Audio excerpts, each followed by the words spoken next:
Hello అండి, ఇవాళ మీకు పల్నాడు స్టైల్ కాకరకాయ కారం అనేది ఎలా తయారు చేసుకోవాలో చూపిస్తానండి. నేను చెప్తున్నట్టు మీరు యాజ్ ఇట్ ఈజ్ ఫాలో అయినట్లయితే మీకు కాకరకాయలో ఉన్న చేదు అనేది రాకుండా చాలా చక్కగా టేస్టీగా కారం అనేది మీకు రెడీ అయిపోతుందన్నమాట. సో ప్రొసీజర్ అనేది మీరు ఫాలో అయిపోండి. కాకరకాయలు ఇలా తీసుకొని పైన ఉన్న తొక్క మొత్తం లేయర్ అంతా ఇలా తీసేసుకోవాలన్నమాట. పీల్ చేసుకోవాలి మొత్తం ఇలా, అంటే పైన గెంపులు ఉంటాయి కదా వాటి వరకు తీసేసుకుంటే సరిపోతుంది. మరి డీప్గా తీయాల్సిన అవసరం లేదు. తీసిన తర్వాత ఇలా హాఫ్కి చీల్చేలా కట్ చేయండి. హాఫ్కి కట్ చేసి చిన్న చిన్న పీసెస్ కింద కాకరకాయలన్నీ కూడా ఇలానే కట్ చేసుకోవాలన్నమాట. సో ఇవన్నీ కట్ చేసుకున్నవి పక్కన పెట్టేసుకోండి. సో ఇప్పుడు స్టవ్ వెలిగించి ప్యాన్ పెట్టుకోండి. ఆయిల్ యాడ్ చేయండి. ఆయిల్ యాడ్ చేసిన తర్వాత ఆయిల్ కొంచెం హీట్ ఎక్కిన తర్వాత మనకి పోపు దినుసులు ఉంటాయి కదా, ఆవాలు, సాయిమినపప్పు, పచ్చెనగపప్పు, జీలకర్ర ఇవన్నీ యాడ్ చేయాలి. యాడ్ చేసి కొంచెం అందులో ఎండుమిరపకాయలు కూడా 2 ఎండుమిరపకాయలు మిరక్కొట్టి యాడ్ చేయండి. తర్వాత కరివేపాకు, ఇవన్నీ కొంచెం గోల్డెన్ షేడ్ వచ్చేంత వరకు ఇలా పోపు అనేది ఫ్రై చేసుకోవాలన్నమాట. సో ఫ్రై చేసిన తర్వాత 2 పెద్దుల్లిపాయలు కట్ చేసి పెట్టుకున్నవి ఇలా సన్నగా తరిగి పెట్టుకున్నవి కూడా యాడ్ చేసుకోండి.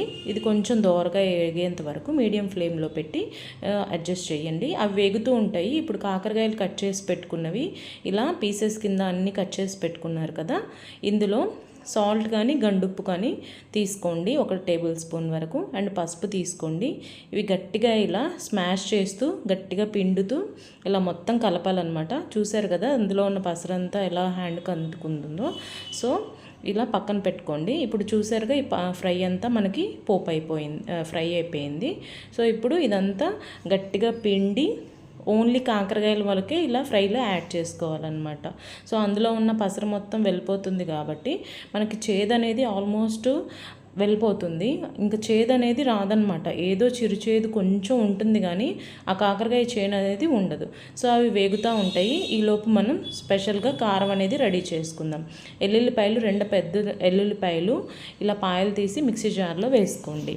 ఒక కారం అనేది మీరు తినేదాన్ని బట్టి వేసుకోండి. నేనైతే ఒక 3 స్పూన్స్ వేసాను. అండ్ జీలకర్ర 1 స్పూను వేసేసి ఫైన్గా మిక్సీ పట్టేసేయండి. ఇదిగోండి కారం అనేది రెడీ అయిపోయింది. ఈ కారం అనేది మెయిన్ మనకి ఇంపార్టెంట్ అన్నమాట దీనికి. సో ఇది పక్కన పెట్టేసుకోండి. ఇప్పుడు కాకరకాయలు ఇదిగోండి, మనం కారం రెడీ చేసుకునే లోపు ఈ కాకరకాయలు అనేవి మనకి ఆల్మోస్ట్ ఇక్కడ ఫ్రై అయిపోయినాయి. ఇక్కడ చూసారు కదా ఇలా డీప్గా ఫ్రై అయిపోవాలన్నమాట. ఇప్పుడు సాల్ట్ అనేది కొంచెం యాడ్ చేసుకోండి. ఆల్రెడీ ముక్కలు పిండేటప్పుడు మనం కొంచెం సాల్ట్ యాడ్ చేసాం కాబట్టి అది కొంచెం ఉప్పు ఉంటుంది. సో కొంచెం యాడ్ చేయండి.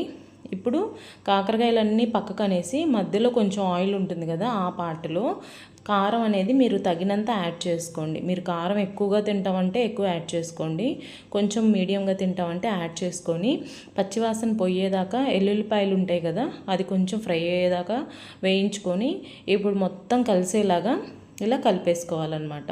కాకరకాయలు అన్నీ ఫ్రై అయిన తర్వాతే ఈ కారం అనేది యాడ్ చేయాలి.